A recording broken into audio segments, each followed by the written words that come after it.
নমস্কার, home cook with পুপু চ্যানেলের আরেকটি নতুন ভিডিও সকলকে স্বাগত।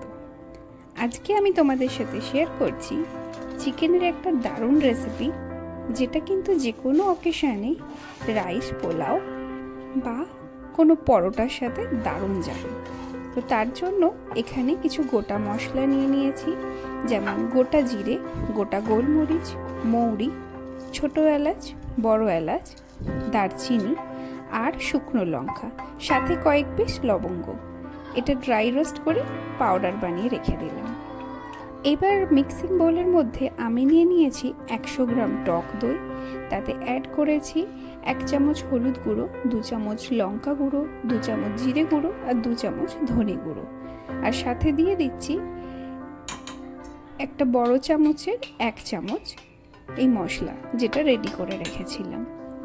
এইবার সব কিছু একত্রে ভালো করে মিশিয়ে এর মধ্যে কিছুটা সাদা তেল দিয়ে সেটাও ভালো করে মিশিয়ে নিচ্ছি। এইবার এর মধ্যে দিয়ে দেব আগে থেকে ধুয়ে জল ঝরিয়ে রাখা মাংসের টুকরোগুলো। 2 থেকে 3 মিনিট হাতে করে খুব ভালোভাবে ম্যারিনেট করার পরে সময় না থাকলে অন্তত 15 মিনিটের জন্য ঢাকা দিয়ে রেস্টে রাখবো। আর হাতে যদি সময় রাখে সেক্ষেত্রে কিন্তু টাইমটা আরেকটু বাড়িয়ে নেওয়া যেতে পারে। এবার কড়াইতে দিয়ে দিলাম সাদা তেল। এইবার তেলের মধ্যে দিয়ে দিলাম গ্রেট করে রাখা 3টে পেঁয়াজ। পেঁয়াজটা কিন্তু বেটে নিইনি, ভালো করে খোসা ছাড়িয়ে গ্রেট করে নিয়েছি। এইবার 2 থেকে 3 মিনিট এইভাবেই পেঁয়াজটাকে নাড়তে থাকবো যতক্ষণ না কালারটা চেঞ্জ হয়ে যাচ্ছে। দেখো পেঁয়াজের কালার পুরো চেঞ্জ হয়ে গেছে। এবার এর মধ্যে দিয়ে দিলাম 2 চামচ আদা রসুন বাটা। এইবার এই আদা রসুনটা ভালো করে একটু নেড়ে চেড়ে সামান্য জল অ্যাড করে আরও কিছুক্ষণ হাই টু মিডিয়াম ফ্লেমে নাড়তে থাকবো। দিয়ে দিলাম 1 চামচ নুন আর 1 চামচ কাশ্মীরি রেড চিলি পাউডার। এইবার এটা ততক্ষণ কষাতে থাকবো যতক্ষণ না এটা থেকে তেল বেরোচ্ছে। ভালো করে মশলাটা কষিয়ে নিয়ে এবার এর উপরে দিয়ে দিলাম ম্যারিনেট করে রাখা চিকেনের টুকরোগুলো। তোমরা যারা চ্যানেলে প্রতিনিয়ত ভিডিও দেখতে থাকো তাদেরকে অসংখ্য ধন্যবাদ পাশে থাকার জন্য। আর যারা চ্যানেলে একদম নতুন তাদেরকে বলবো চ্যানেলটা সাবস্ক্রাইব করে পাশে থেকো।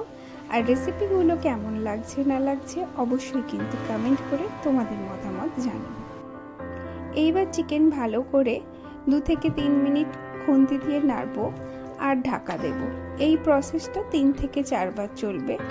কোনো রকম জল অ্যাড না করেই কিন্তু দেখো এই প্রসেস চালালে চিকেনের যে জলটা সেটা থেকেই কিন্তু চিকেন অনেকটা সিদ্ধ হয়ে যাবে। আমি কিন্তু এখনো পর্যন্ত আলাদা করে কোনো জল ব্যবহার করিনি।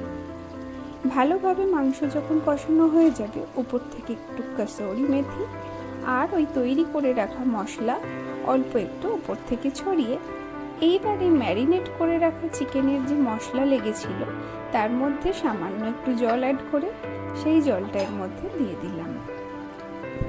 উপর থেকে দিলাম একটু ফ্রেশ ক্রিম। এইবার এই ক্রিম দেওয়ার পর আরও 3 থেকে 4 মিনিট খুন্তি দিয়ে এইভাবে নেড়ে চেড়ে ভালো করে মিক্স করে নেব। এই সময় তোমরা অবশ্যই কিন্তু চিকেনের নুন আর ঝালটা একটু চেক করে নেবে। আমার নুনটা যেহেতু আমি প্রথমে কম দিয়েছিলাম তাই এই সময় কিন্তু আর একটু নুন অ্যাড করে নিলাম। এটা অবশ্যই তোমরা তোমাদের স্বাদ মতো ব্যবহার করো। এইভাবে নেড়ে ছেড়ে এইবার আরও 5 মিনিট লো ফ্লেমে ঢাকা দিয়ে রাখার পরে ওপর থেকে সামান্য ফ্রেশ ক্রিম দিয়ে পরিবেশন করব।